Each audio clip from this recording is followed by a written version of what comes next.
documentário, ele surgiu depois... Ele surgiu por acaso. Assim, não foi algo pensado que seria isso, né? Mas como eu não termino as coisas e como eu não tinha dificuldade de finalizar textos, então eu tentei, acho que eu tive 5 blogs, eu falava, gente, eu nunca consigo publicar, ficava tudo no rascunho. Eu falava, vou mudar, vou mexer e tal. Aí eu comecei a falar assim, não, eu vou me colocar uma função, eu vou escrever todos os dias alguma coisa e vou colocar essa coisa longe das minhas mãos. Então, todo dia eu saía de casa e tinha obrigação de chegar em casa e depositar numa caixinha de sapato, que molhou, por isso que eu não trouxe, mas era uma caixa tosca, que eu fiz um rasgo na tampa e lacrei a caixa, assim, com fita crepe, e eu botava ali dentro algum registro. Na segunda semana eu percebi que eu só estava escrevendo sobre mulher, que tudo que eu escrevia tinha a ver com mulher. Aí eu pus isso como regra. Falei, então você tem que todos os dias trazer um escrito, colocar na caixa que seja sobre mulher. Então eu adorava, assim, pegar ônibus, sentar e escutar uma mulher no telefone, ou uma mulher conversando com a outra, ou uma mulher passando. Eu tenho umas lembranças, assim, de umas mulheres passando. Uma mulher passou e todos os homens tiveram que parar seus tempos, sabe? E guardavam. Eram frases super curtas e sem compromisso. Que foi também um deslocamento de todo mundo escreve, e eu, vou escrever, e não saía nada. Eu falei, não, eu vou escrever, não vou mostrar pra ninguém, e não vou me culpar de não finalizar aquilo. Escrevo, guardo e tiro de perto de mim, escrevo, guardo e tiro de perto de mim. Aí no final de um ano eu abri, aí foi o exercício, todos os dias eu fiz, todos os dias eu cumpri, dei conta de cumprir.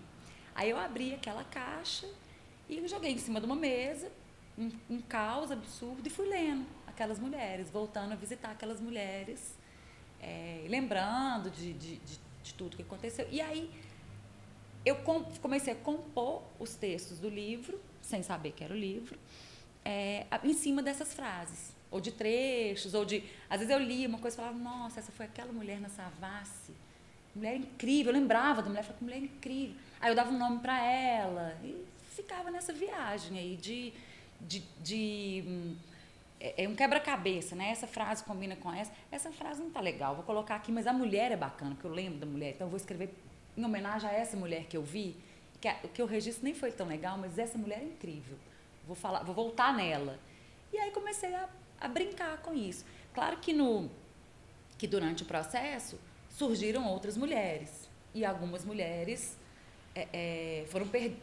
eu perdi algumas mulheres no meio do caminho, e outras surgiram, assim. Eu lembro de uma que, quando eu li o que estava escrito, eu falei, gente, minha avó. Eu lembrei da minha avó. Então, tem um texto que é a minha avó, mas ela surge a partir dessa observação. Ela na cadeira da cozinha, com a bengala alinhada junto ao corpo. Ela e suas mãos com o porte de dama exausta, aparadas sob o pendão de madeira em forma de um J ao revés. Ela e o sorriso quase infantil. Ela e os sons que saem dela, quando a garganta agarra ou arranha, o sono chega de canto, a vida vai e ela. Ela nesse tempo em que a memória deu de perder o juízo e atropela fatos, datas, nomes, distâncias. Cria, inventa, apaga realidades. Ela e os dentinhos de trás batendo, enquanto saem da boca diminutas riminhas, certezas antigas, frases, perguntas, suspiros e ais. Ela e o par de olhos curiosos, perdidamente afoitos e lentos. Ela e o jeito só dela de buscar algo logo ali na frente. Uma cena, uma fala, um olhar, uma sentença, qualquer preenchimento. Ela e o percurso do olhar que sai das mãos até chegar às pontas dos dedos para se fixarem as unhas e daí o longo processo dela, só dela, de polir nas mangas do casaquinho de lã, unha a unha. 30, 40 minutos de unha a unha todos os dias. Depois a alegria pela missão cumprida, depois o assovio de chamar Pintacilgo, depois histórias do tempo de Arthur, depois chá com torradas, geleia, leite morno, uma dorzinha à toa, um abraço e o que mais. Depois a saudade dela. Aí tem texto que tem a ver com amigas, tem texto que tem a ver com as mulheres da família, e isso vai sendo composto, e aí acho que são 43 mulheres hoje, né? E eu acho que o primeiro livro, pensando agora, eu acho que o primeiro livro que eu fosse escrever na vida, né, que se eu um dia fosse ter um livro na vida, que isso não era uma coisa esperada, ele teria que ser tocar nesse assunto do feminino. Porque a minha casa, nós somos, a família da minha mãe é de Porto Alegre, a família do meu pai é do interior de Minas, então nós somos um núcleo aqui separado, apartado das duas famílias, né? E somos na casa eu, a minha mãe, a minha irmã, a minha outra irmã, os cachorros que deram, meu pai, o único homem, a Ilha, e agora essas duas irmãs geraram 3 mulheres. Então, é uma casa de mulher. É uma casa que, se meu pai acho que fosse um cara que não tivesse um temperamento do jeito que ele tem, ele é um cara tranquilo, de poucos como é que eu vou dizer assim, arrebatamentos. Mas se ele não fosse uma pessoa que soubesse ouvir, por exemplo, eu acho que ele tinha comprado cigarro e nunca mais tinha voltado, porque a gente ficou adolescente juntas, as irmãs. A minha mãe participava muito da história da gente se arrumar, da gente trazer amigos, sempre foi um ponto de casa muito movimentado, e a minha mãe muito participativa, muito ativa nisso. Então era um bando de mulher. E eu lembro de eu pequena, olhando para aquela mulherada e falando, gente, como são tão diferentes, como a minha mãe é tão diferente, como a minha irmã é tão diferente da minha outra irmã, são tão diferentes de mim. E eu lembro disso, assim, que esse arrebatamento com a figura feminina vem de muito cedo. Eu lembro, às vezes, de estar brincando com as meninas, de Barbie, ou o que fosse, e eu olhar a cena como se fosse de cima, vendo a atitude de cada uma, sabe? Hoje eu faço isso com as minhas sobrinhas, que é incrível. Assim, uma tem 17, outra tem 11 e uma é bebê. E é a mesma coisa, assim, como que cada é uma personalidade, é uma forma e um convívio muito intenso. Então, assim, viver esse estado de mulher e ser cercada por mulheres me dá um pouco de autoridade, me autoriza um pouco a coletar essas impressões de outras, né, de mulheres anônimas, assim, e dar conta de falar sobre elas. Que, no fundo, a gente somos todas, né? Assim, a Flavinha fala, né? Acho que foi a Flávia que falou, falando de uma mulher dela, que... Como é que ela diz? Essa frase é minha, essa frase é sua, essa frase pode ter sido dita numa padaria, em qualquer outro lugar, mas essa frase, quando ela está no papel e quando a gente lê como sendo uma mulher, ela tem um peso, né? Assim, então, assim, acho que eu escrevi dessas mulheres, na verdade, eu escrevi de mim e eu escrevi de quem se relaciona com aquele sentimento que está ali naquelas personagens, né? Porque a gente tem muito em comum, né? Assim, é muito bonito de pensar nesse universo feminino, assim. Ah, esse fardo, quebrada do sonho quebrado, aos pedaços amanheço. Fragmento inquieto, largado, cabeça metida em travesseiro baixo. Ah, esse fardo. Acordo antes do galo do vizinho do lado, do cachorro da vizinha de porta. 2 donos de bar acordam depois do galo da galinha, do cachorro ou do gato. Acordam com tudo já acordado. O dia pela janela, carro, moto, berro, grito, luz primeira, amarela. Mais um dia, esse fardo. Meu dia nasce com cara de passado. Então a gente tem essas nuances que elas me emocionam, assim, de pensar que a gente é isso tudo, né? E aí eu acho que não poderia ser outro tema, assim. Eu até quero agora dar conta de botar essas mulheres no mundo, que elas vivam, que elas sejam lidas, que elas sejam multiplicadas, para eu buscar um outro tipo de escrita, porque desde que eu tenho 6 anos que esse livro está sendo gestado. E nesse tempo eu escrevo sobre mulher. E como é que foi o processo de edição desse livro? Nossa, foi um processo intenso, de fuga e aproximação, o tempo inteiro. Primeira vez que eu entendi que eu coloquei os textos todos juntos e falei, olha, isso é um livro, eu mandei para minha irmã, que eu gosto da sensibilidade dela da escrita e da leitura, ela tem uma leitura muito atenta, e ela me retornou falando, isso é um livro. Eu tinha entendido, ela falou, já me deu um aval, assim, uma segurança. Aí eu esqueci isso. e fui escrever outras coisas e tudo. Aí mostrei pro meu marido na época, pro B, e ele falou assim, publica logo, porque tem coisas aqui que são muito urgentes para as pessoas lerem. Aí foi um homem que leu, que até então eu entendia que era um livro que ia tocar muito mais mulher, e ele falou, pô, isso aqui é muito legal e tal, publica. Aí eu guardei por um ano, isso. Aí eu bati aqui no Estratégias Narrativas, foi em 2014, eu acho, né, Laura? E trouxe a primeira versão, e quer dizer, ela já tinha recebido mudanças depois de algumas coisas da minha irmã, que ela tinha falado, algumas coisas que o B tinha dito também. E aí, a gente fez algumas leituras juntas, né? E eu me senti super acolhida, assim, pela...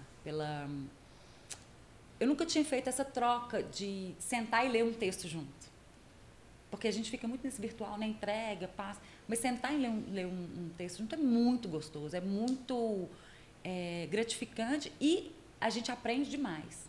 Então, assim, quando você vê o outro falando o que você está escrevendo, se te soa estranho, pode pensar em mexer, porque realmente, ou a pessoa gaguejou porque ela não conseguiu uma fluidez para ler, então aquilo incomodou ela de alguma forma. Tem algum travão, eu senti isso muito, algumas travas que às vezes a gente fazia, quando você lia alto, eu falava, nossa, eu nunca tinha percebido, porque o meu ritmo é diferente do seu, é diferente de todo mundo que vai ler. Então é muito gostoso ter essa troca, né? Mas isso foi em 2014. Depois o livro teve uma longa saga, assim, e essa saga passa. Aí eu entendi o livro como pronto algumas vezes,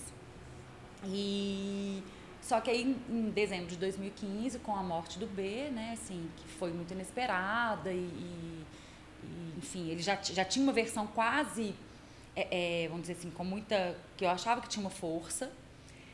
Quando ele morreu, então eu fiquei sendo essa mulher viúva, essa mulher que tinha que dar conta de um monte de coisas, e aí eu fui escrever sobre isso também.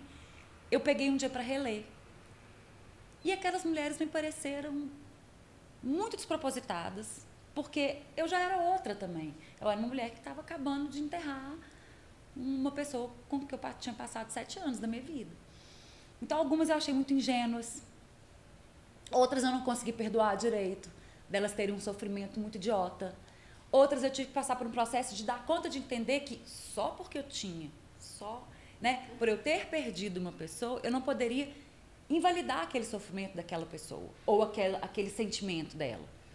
Então eu tive que reorganizar todos os textos para eu fazer as pazes de novo com essa escrita, porque chegou num momento que eu falei assim, nada disso importa, eu sou viúva, eu perdi meu marido e isso é um tanto de idiotice, isso aqui é uma bobagem. E aí refazendo, aí eu fui ler uma mulher incrível, que é a Didion, que perde o marido também. O marido tem um ataque fulminante enquanto ela preparava o jantar deles.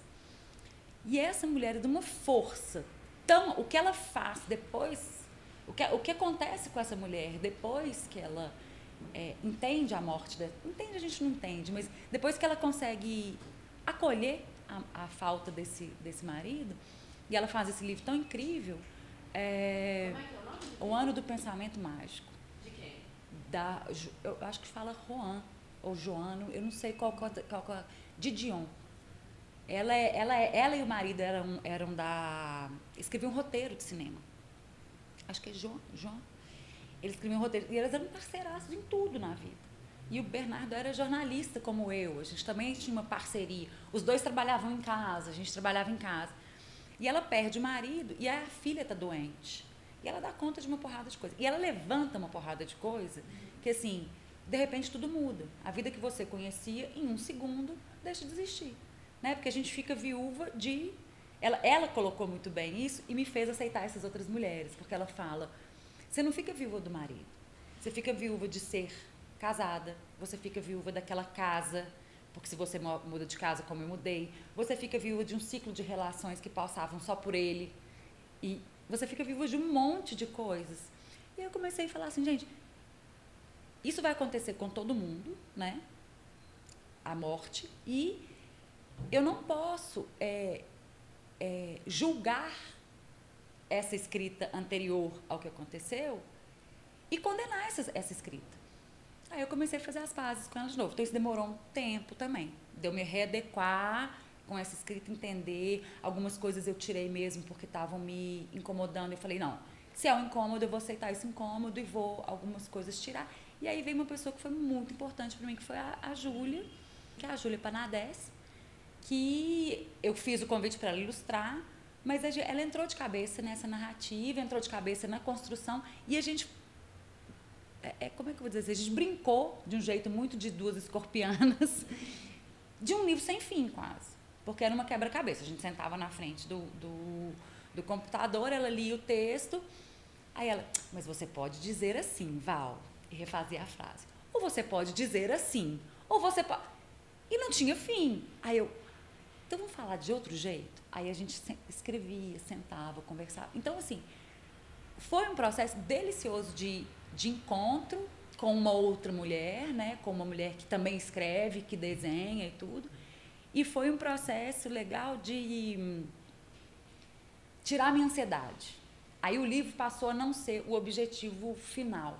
O objetivo final passou a ser... Quer dizer, o objetivo dos encontros passou a ser...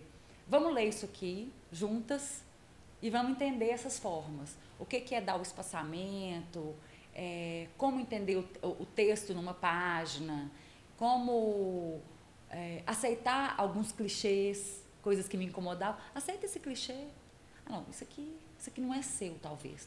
Está meio estrangeiro aqui. Então, foi um processo de super reconhecimento, de entendimento da minha escrita e de troca muito bonita, assim, com a Ju. E ela está muito presente nessa concepção do livro como um objeto. Porque eu não, apesar de eu ser uma super admiradora de livros, assim, eu escrevo corrido. Quase sem pontuação. Então vai naquele corrente. Quando eu passo para o computador, eu simplesmente pego aquilo ali e de novo, corrido de novo. Então essa coisa de dar o ar, de respirar, de acatar um pouco o silêncio na página, isso vem muito... Você já tinha me falado isso, Val, você tem que entender o livro como um objeto, você tem que entender o seu texto na página. Então, eu já tinha essa informação. Não tinha dado conta de falar. Algumas coisas eu dei. Você falava, olha, você já colocou uma coisa aqui, uma distância.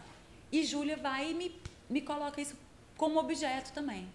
Então, foi um livro que, assim, eu domei muita ansiedade, porque se eu ficasse ansiosa para ele sair, eu estava lascada, porque desde 2013 que ele está se compondo.